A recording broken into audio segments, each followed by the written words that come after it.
Oh, hi, podcast listeners. There's many ways you can listen to the Real Nerds podcast. You can subscribe on iTunes. You can also subscribe on Stitcher Radio. You want to send us a Twitter message? You can do that. It's so easy, at Real Nerds. Like us on Facebook, Real Nerds Podcast. You can visit our website, realnerdspodcast.com, where there'll be a lot of articles for you to not only read, but to listen to our previous shows. Do you like your stories told through pictures? Then you can also follow us at Real Nerds on Instagram.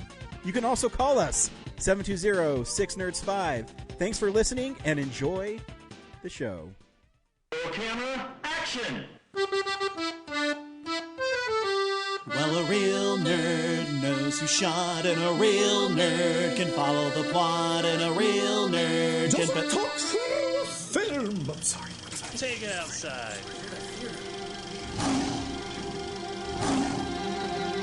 Well, a real nerd knows who shot, and a real nerd can follow the plot, and a real nerd will give it all they got. Lights, camera, action! Real nerds. Hey, all you movie fans. This is Real Nerds Podcast. And for over 13 years, every week we have seen a new movie and we have podcast our experience to the world. This week, we saw Deadpool and Wolverine. I am joined this week, as I am every week, with my good old friend Brad. What's up, 720? Yeah. Well, look at you. Next week going to be the 719 or the 970? Isn't 719 like Fort Collins? It is. Yeah, we're Denver.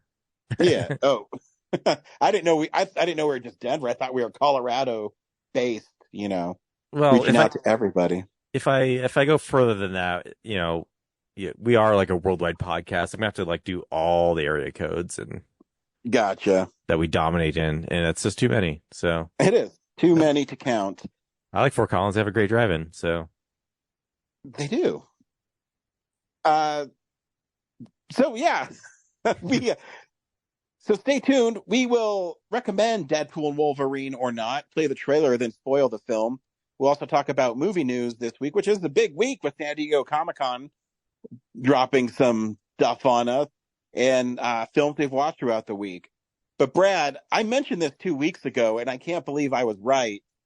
And I can't believe you're alive right now.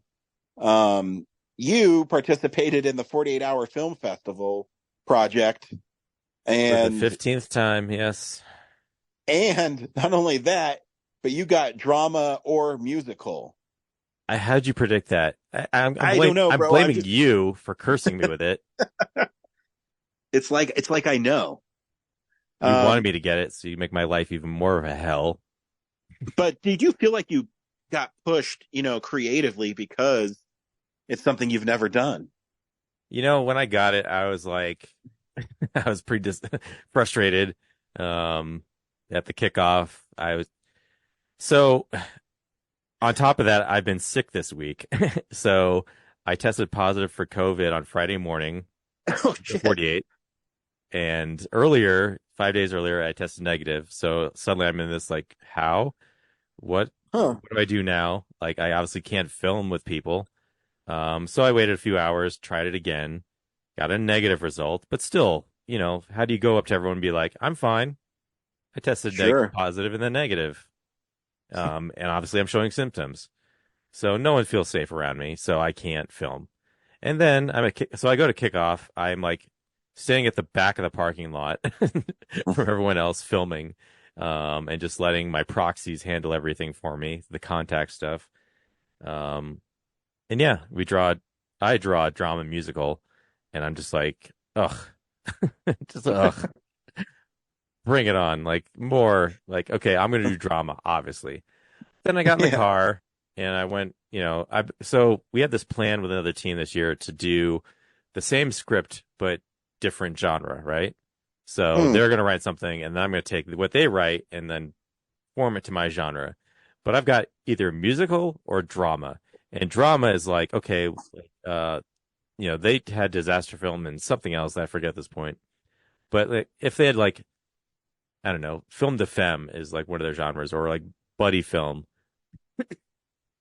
Drama isn't probably going to be that different from what they do. Mm-hmm. ultimately. So mine needs to be different. And so I start settling the idea of like, maybe I have to do musical. Mm. And then I start to think, okay, well, Robert has always wanted to do death metal musical.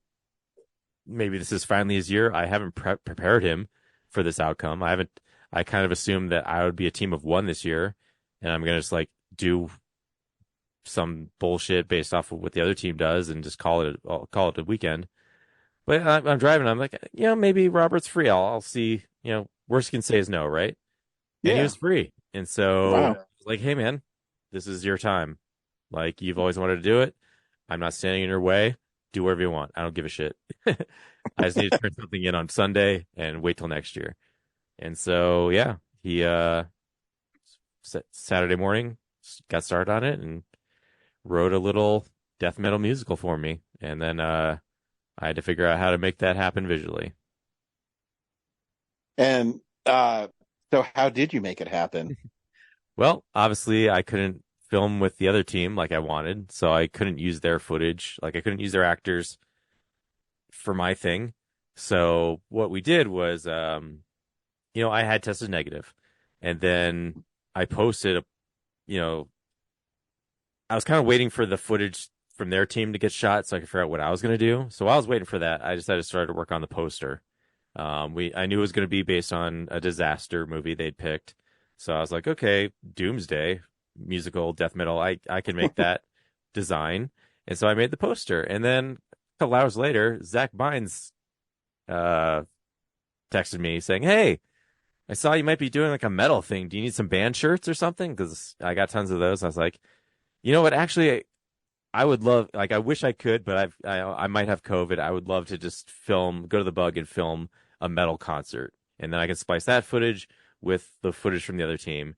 He's like, dude, we'll social distance, but I'll do it. Like, you can just set the camera up, go to the back of the theater. I'll be on stage and I'll have a guitar and we'll just film some B-roll of me pretending to do Robert's song. So that's what we did. I masked up. We went down there, and we knocked it out. Nice. So I had my own footage, and then eventually the other team's footage came in, and I cut them together into Doomsday, which you can watch August 11th at the Bug Theater at 3 p.m. But you should just buy the whole day's block and see all the teams' films because it's always pretty fun. But yeah. So what did they take from you then? For their. Yeah, I know it's a little lopsided. Like if the plan had gone better, I think it would have been more cohesive. But I did their credits. I had time to sit there and animate and things, so I did their titles and animation and their poster and all that. So you're a creative force behind the scenes this year. Yeah, if nothing else, like I think this is the first time two teams have worked on each other's projects at the same time. Mm-hmm. So even though I got more out of the deal than them, it's still like I rarely see single people working on multiple teams, Yeah. over the weekend. Like usually everyone's like isolated into their own stuff. But yeah, we were able to cross paths and make it harder for ourselves. So, Well, have you seen both films? I have. Which one's better? How dare you, sir? Obviously mine, but no, they're both good. Yeah. So did you totally edit it a different way too? Are they similar in structure and you just inserted the metal part?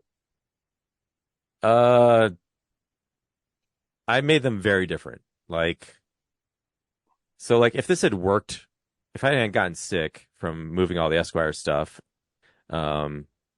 ideally I would have taken their script verbatim and shot with their actors. Like they would have had their footage. I would have taken some of it, but I would have like changed it and had them act to my genre, right? And had my own, gotcha. and had my own footage to work with and some of theirs, right? And so, they would have basically had their idea in their script twice in the contest, but like, how would they grade it? Like, Gotcha. would one film get best use of line versus the other, even though the same actors are saying the same thing, you know? But like it really works better if like they got comedy and I got horror, right? Yeah. Like it's a drastically different look, but the bones of the thing are still there. So that's in our minds, that was how it was supposed to go. But like what ended up happening, because I couldn't be in their house, so I had to just like, you shoot your thing, and they didn't have a ton of footage either. So it's once I saw that, I was like, oh man, like what am I going to film mine with? Because I don't want to just like copy their edit, and I have to make this musical addition to it. So that's when, once Zach was available to shoot, I was like, oh, this is going to work. So Nice. I can fill, and actually by the end of it, I'd say like 70% of the footage is the metal concert. So it was more my footage than theirs, but the musical is based on their script. So did Robert just write one song, and Bynes is mimicking what Robert did, or did he perform Robert's song? yeah, so we ended up shooting the concert like I think late Saturday night. So already, like usually when we do the 48, we're done shooting by like 7 o'clock on Saturday. So like I said, I waited Friday night for a script, and then they started shooting, and I just had to like imagine what was going on. And then I just worked on graphic design, right? I just started getting everyone's credits in order, because we're gonna have the same credits pretty much. And so designing those different styles. And then so like by I don't know, like 2 p.m. on Saturday, Robert had the song, and my directive was like, okay, if you want to make this easy for yourself, like just take the script and do like Van Damme, where you just, all the lyrics are like the end of Ninja Turtles, where they just like recite the movie as a song, everything that happens. Yeah. So, it was a little more challenging for Robert than I expected. He seemed to struggle a bit. Like I liked what he turned out, but he, right away he's like, "You're not going to like this," and there's not a lot of lyrics. So, but what he did like is very minimalist and funny. But I also said like, look, what you should do is like, spend what, like, we're only shooting for 4 minutes, right? That's the minimum length you have to have. So I'm gonna do like a minute prologue thing with no music, right? And then so now you only have to work with 3. So take 1 minute to like really like come out there with like some hard metal, and then dip in the middle to where it's like mellow, and then the last minute come back again with it. And so yeah, just fill the time. And so that's the structure of it. So nice. But again, it clearly didn't alleviate too much for him, because he just couldn't put together a lot of lyrics. But so we had the MP3. I took it to the Bug. We could play it over the speakers there, and so Zach was able to stand there, and we heard that song a lot. And so yeah, he just lip synced to it, and then very cool. Pretended to. So when you watch him play the guitar, obviously nerds are going to be like, "Those aren't the right notes," but it doesn't matter. We don't care. It's just like it looks good enough. I edited the shit out of it, so there's just like tons of cuts, right? So good luck keeping track of everything. And then there's like some other cool stuff that I don't want to spoil, but like it was like a last minute addition that I think is gonna be like, everyone who's seen it has been like, oh my God, that's so much fun. Thank you. It's like nice. That's a good ad. So yeah. Yeah, can't wait to share it. Good job as always. Thanks. That was really in depth. Do we have time for the movie review? Yeah. This week we saw Deadpool and Wolverine. Rad, do you recommend Deadpool and Wolverine? Yes, so much yes. This movie was a ton of fun. My only knock on it, why I didn't get a full 5 stars, is it's like so much of the movie is just a fourth wall break. I was like, I was desperate for a plot and just the story to happen. Very thin, but everything else around it is so much fun. Just kind of this big love letter to the end of Fox Marvel, that I think everyone needed in this kind of down Marvel time. Just kind of lifts everything up to like all these dangling threads that have never been resolved get resolved in this film. So yes, this movie's awesome. Probably the best thing this year at this point. Go see it. I mean, everyone's already seen it. It's gonna break all the box office records. Yeah, this movie was a lot of fun, and I think you hit it right off the bat. Is I kept on waiting for something this year to make me happy. And I have movies that I like this year, but I think overall this year it's felt there's nothing that's really broke through for me. And this movie definitely did. From the opening, and I was on board almost immediately into this film. Oh my God. The women in my audience for that opening, like screaming like they were at a concert. It was nuts. Really? Yeah. So annoying. That's awesome. It's fun. Here's a trailer for Deadpool and Wolverine. I know I turn everything into a joke, but I care. Or I want to use that for something important. I waited a long time for this team up.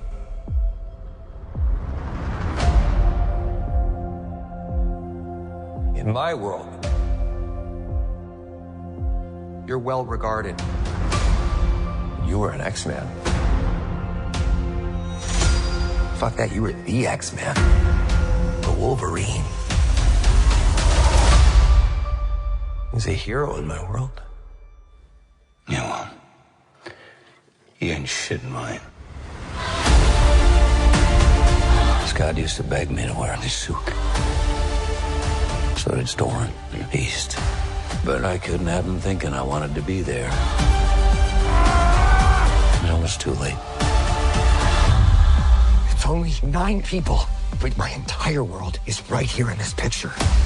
And I have no idea how to save it alone, but you know how to save them.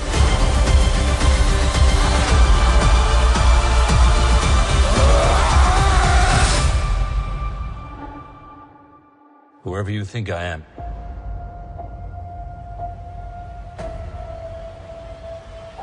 you got the wrong guy.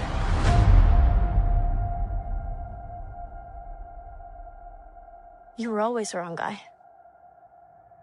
Till you weren't.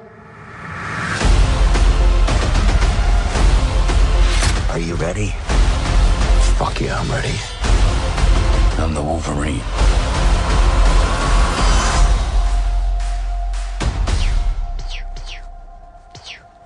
Stop it.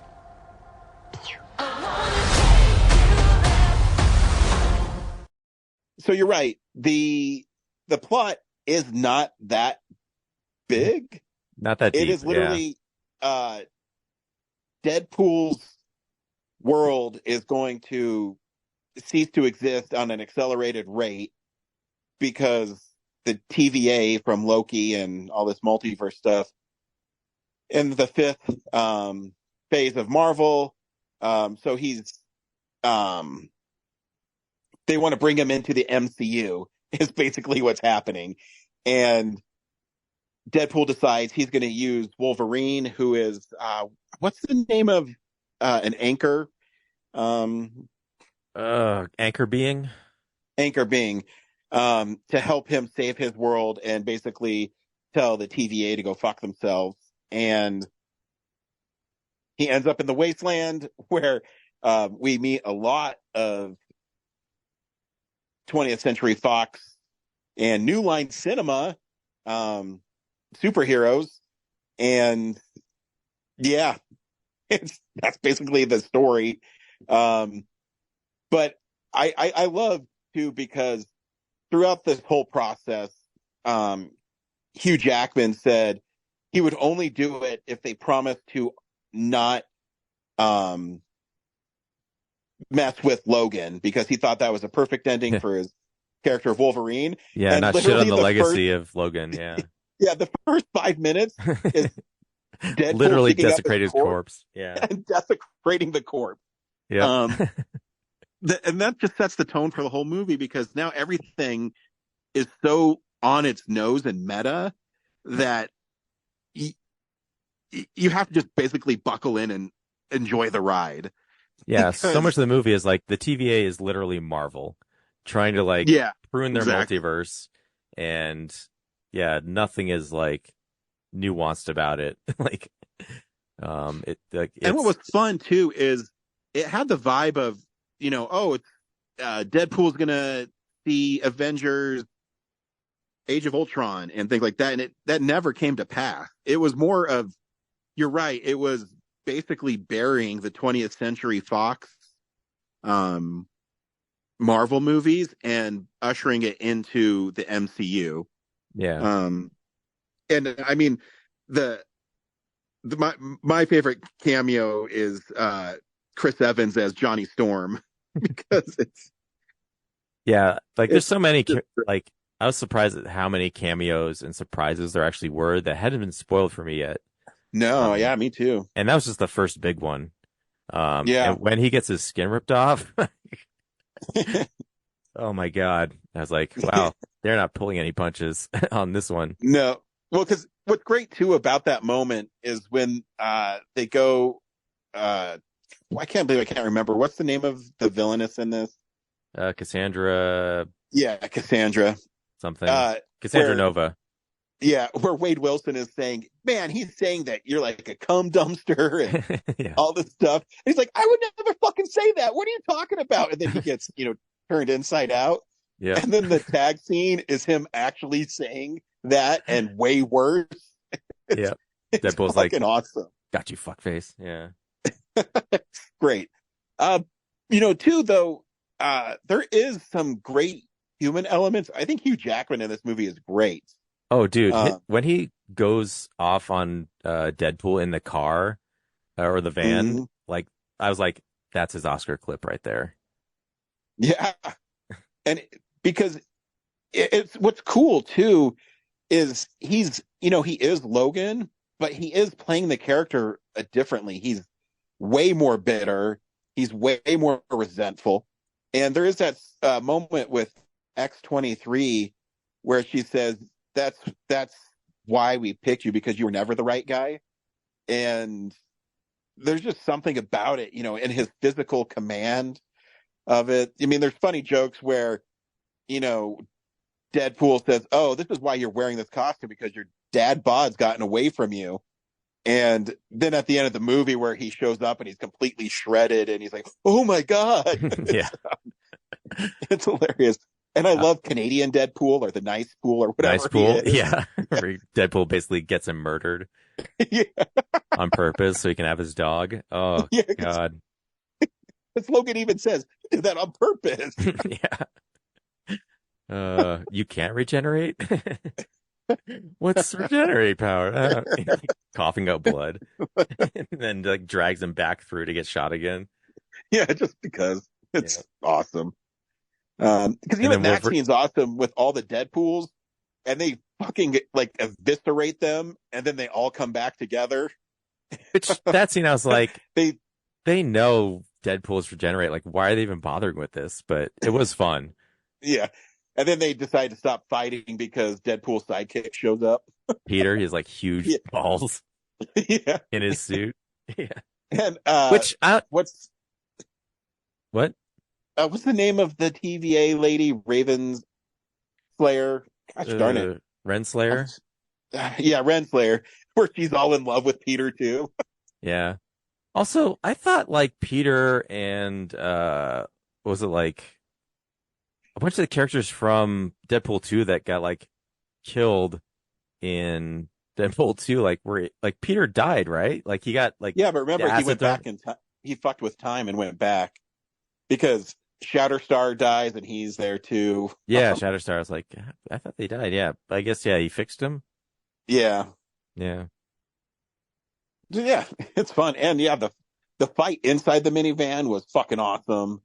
Yeah, it's great when they like the pull back and like Deadpool's all tied up in seatbelts. Yeah, yeah, such a confined space, and yeah, even because he has that scene, Hugh Jackman, where he just eviscerates Deadpool, but then later on where he's with Cassandra and he's explaining why he's the way he is. It's so fucking good. Yeah. I mean, there's also Wesley Snipes being in this is crazy because dude, all those people being in this is crazy. Like Jennifer Garner back, and it's they got Gambit in there, Channing Tatum to be Gambit. Like he never even had a movie. Henry Cavill as a fucking Wolverine. Oh yeah, and all those Wolverine variants, like comic accurate Wolverine. Like my audience is like roared at. Oh, dude, my audience was going crazy in this movie. Yeah. But yeah, like all those and then like in the Wasteland, like they had Juggernaut, but they're like whatever version of Juggernaut it is this week or something, like yeah, because they couldn't get Vinnie Jones back, I guess. I don't know why they couldn't make that happen. Yeah, but I was also like, once they show Cassandra Cain can like rip Johnny Storm's skin off, I was like, why is she pulling like Wolverine through the dirt, Yeah. Like she could do that to everybody, right? Well, I mean, I guess technically they can regenerate, right? Wolverine and Deadpool. Yeah, but like she could also just pull his adamantium apart, right?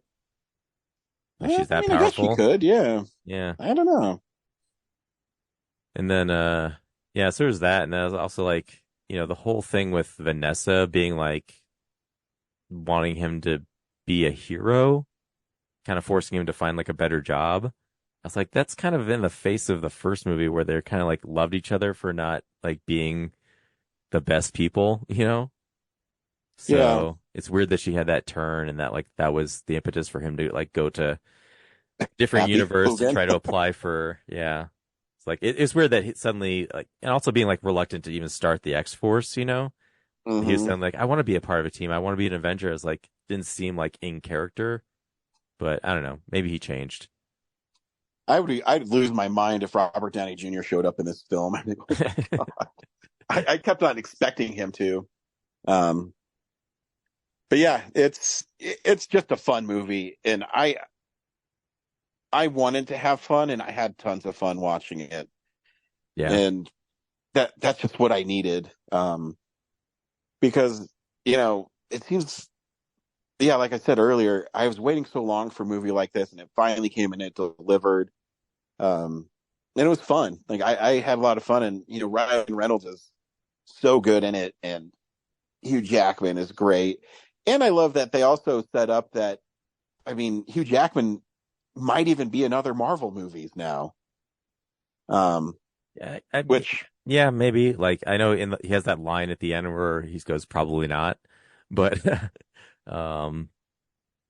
yeah, he seems open to it. But like, I don't know if I want them to like test that too much. Like Logan was so great, and then like he gets away with this one. It's like, don't flirt with coming up with a bad one. Go out while you're on top. So. I don't know. Yeah, I can see him in an Avengers movie, though. We'll see, though. Yeah, because what's cool about this film, too, is it's really self-contained. There's really no, it doesn't have any big pushing the agenda forward. To me, it feels like it was just like a palate cleanse for Marvel. And now they're going to have, Captain America, the Brave New World, kind of reset the Marvel tone, and then you have Fantastic Four and maybe Blade or the Thunderbolts, then Fantastic Four. I forget how their release schedule is going to go, but I was actually kind of frustrated there weren't any consequences to it. Like, I know Cassandra was going to annihilate everything except for the Void, but like I felt like they could have gotten away with like, oh, she did prune a bunch of stuff, and so now we don't have to worry about the multiverse as much going forward. So yeah, but also I'll still be interested to see how it works out. But isn't Loki sitting around there actually controlling the multiverse? So like, why wasn't he stepping in to like stop her from pruning? That was another question I had. Yeah, well, I guess when it's more of mainstream Marvel, quote unquote. Yeah, you should see this movie. It's awesome. Hey, this is a big movie news of the week. It's real news. So Marvel did the ultimate fucking reveal at Comic-Con this week, where Robert Downey Jr. is coming back to play Victor Von Doom as Doctor Doom in the next 2 Avenger movies. And all I can say is it actually shocked me, that reveal. Yeah. Make it make sense, Ryan. Yeah. The only thing I can say is, Corinne and some people have said, why would you have Robert Downey Jr. come back if they don't play off of him being some evil variant of Tony Stark? Which I don't know if I would go that route. Yeah, like no one wants to see like an evil Tony Stark, right? Yeah. I imagine he's just there to like be the performance, right? Yeah, and I think so too, because like he's still Victor Von Doom, but yeah, and Doom pretty much wears a mask the whole time. So yeah. You're getting him for his ability to be an actor, because in Oppenheimer, he's pretty much the villain in that movie, and he's fucking awesome in it. So I don't think you touch the Tony Stark thing. Because they've had, you literally just saw it with Chris Evans and Human Torch and Captain America. You can be an actor and play different roles. And, I'm not a fan with him being Tony Stark. I like him just being Victor Von Doom and, a genius scientist who happens to be the dictator of a world. Just throw him behind the mask, distort his voice, and it's like, it's not Tony Stark. It's Victor Von Doom. Yeah, because you obviously, when you play it, you're not going to be the quick-witted. I'm guessing he's going to be cold and calculated, right? Because Doom in the comics is never funny.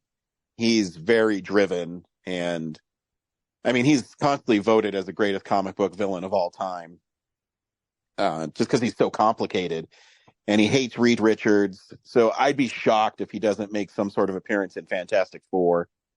I don't know how they're going to pull it off, but obviously they've probably already written it somewhat and have a plan for him being in the film. Because they must have saw your poster, Brad, because the new Avengers movie is called Doomsday. And they're just, stealing it from you. Yeah, I just, sitting there on Saturday just thinking, like, Doomsday. Like, I don't know, this just popped in my head. It's like someone's trying to tell me something. I'll use this for a movie, yeah. Yeah, and how they pulled it off, and, you're not allowed to film the panels, but somehow all that footage leaked of Robert Downey Jr. Taking off the mask. And weird. Yeah, I don't know how it got leaked. But it was definitely one of the most shocking things that's come out of Comic-Con in forever. Yeah. Plus, too, like, that's an expensive ad to your universe. Like, he kind of getting him out of Endgame was like, we don't have to pay this guy $50 million a movie anymore. So, like, yeah, he's got to be more expensive now.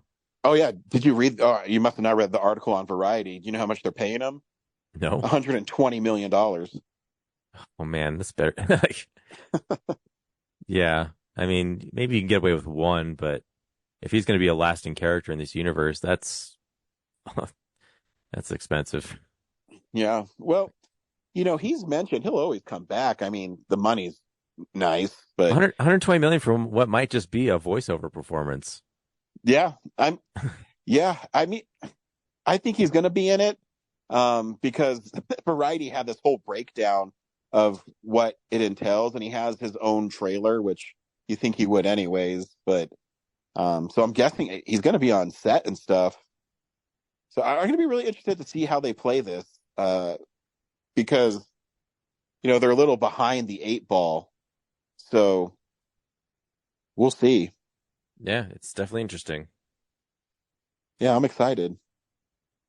We watch things throughout the week in a segment I call What We've Been Watching.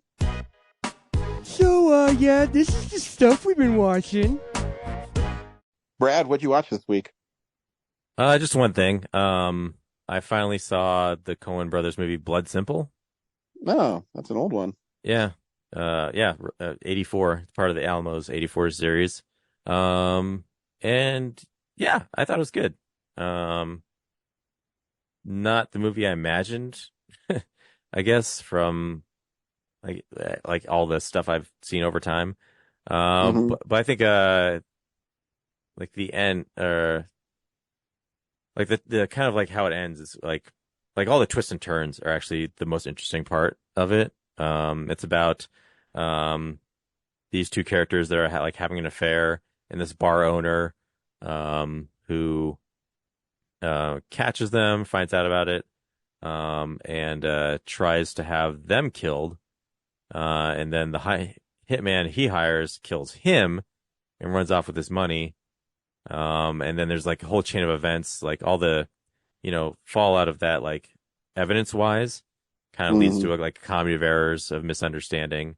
And yeah, things don't go the way anyone expected. So, and it's like a real slow burn type of movie. And yeah, it definitely set the groundwork for the Coen brothers for sure. Yeah. Yeah, I haven't seen it in a long time, but it's one of those films that I always enjoyed because it's an older one, but very telling about how their filmography would play out over the next 40 years now. Yeah, like a lot of, they made a lot of movies like this, but with like more comedy. Mm-hmm. This one's very, very like more serious. Yeah, not a lot to laugh at. It's pretty dark and like mean. Yeah, so that's what I watched. Yeah, I only watched one thing this week too. My kid is playing this really dumb game called Dreams, where it's user created games, and so there's a lot of crap in it.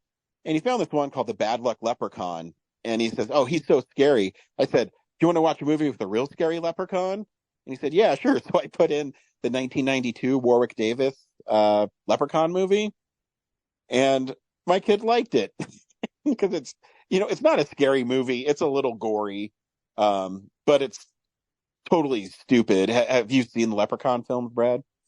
I think I have. That's one with Jennifer Aniston, right? Yeah. Yeah, I think I've only seen part of it, and that's where like this was as a kid, like the leprechaun falls in a record player and gets like shredded. Nope. No? Okay. Something else then. Yeah, no, this one they steal his gold, so he has to get it back. So the big thing is I want me gold. And it when he doesn't have all his gold, he doesn't have all his powers. So he just goes around killing people, trying to get his gold back, and as a leprechaun want to do. I don't know, it's one of those guilty pleasure movies for me. It was definitely one I would rent at Blockbuster all the time because it was always in the heyday of, the direct to video horror films at Blockbuster. Even though this one went into theaters, I think it made like $8 million. So, yeah, so it's a silly movie, and I wanted to be a bad father for a night, so I showed it to my kid. And yeah, and that's literally all I watched this week. Right on. Next week, we are seeing Fly Me to the Moon. So we hope to see you at the theaters at some point next week. And Filmsplosion 1994 is going to happen, I believe, in 2 weeks, Brad, if my calendar is right. Is that what you got? In 2 weeks?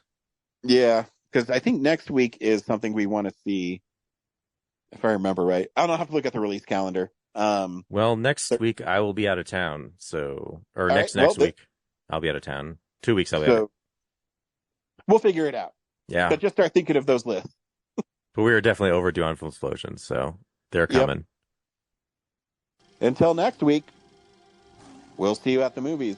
Well, a real nerd knows who shot. A real nerd can follow the plot. And a real nerd will give it all they got. Lights, camera, action. Real nerds. Thanks for listening to Real Nerds Podcast, a Nebulous Visions production. Stream or download episodes, read articles at realnerdspodcast.com. Stream us on Apple or Google Podcast, Stitcher, Spotify, or iHeartRadio. Follow us on Facebook, Real Nerds Podcast. Twitter and Instagram, @Real Nerds. Watch us on YouTube, Real Nerds Podcast. Email us at realnerds@gmail.com. Call us at 720-6nerds5. Thank you to Sparks Mandrill, Mike at Plan 9 Studios, and Bolognium for all of our groovy theme songs. And that's how you fucking do it.